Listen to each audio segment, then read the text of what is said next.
In Basildon, Raquel's was becoming one of the most popular venues in the area. Its Friday rave nights are remembered with much affection by some. It was brilliant. It's the best thing that ever happened to Basildon. I mean, comparative to the clubs that were around, that's the only thing for young people. There obviously was drugs going on in there, but they couldn't stamp it out, and if they saw anybody in there, they'd chuck them out, so... But they wouldn't call the police? No, but if you called the police for everybody with one pill, then you could have the police down there every week.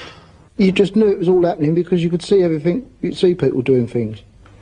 Dealing, doing little bits of deals, this, that and the other. It was just obvious that, you know, what was happening in there.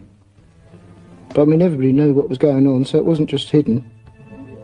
The leaders of the firm moved in quickly to control this trade.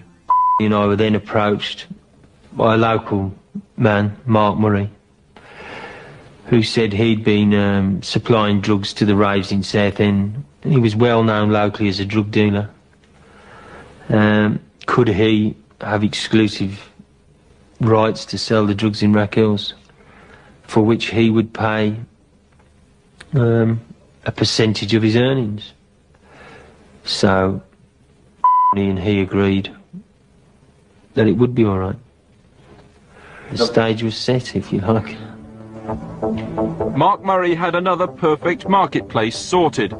Mid-30s, designer clothes, showy and brash. Murray had a dangerously loud mouth, plus the typical dealer's style, staying put, watching his drug sellers fan out through the club. He was just flash, obviously, with his tipping, and he was always buying big rounds.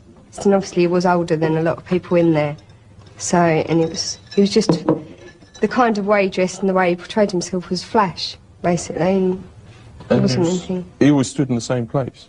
He was always by our bar. For the whole evening? Not constantly, but generally for a lot of the time. He wasn't really a dancer. You wouldn't see him on the dance floor, would you? But he was generally around our bar, talking to people and that. But.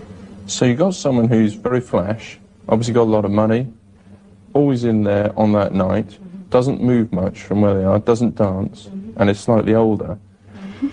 Does that not arouse some suspicion about what he might have been doing? We weren't there to have suspicions, we were there to serve him. I mean, we didn't sit there and think, I wonder what Mark's doing here.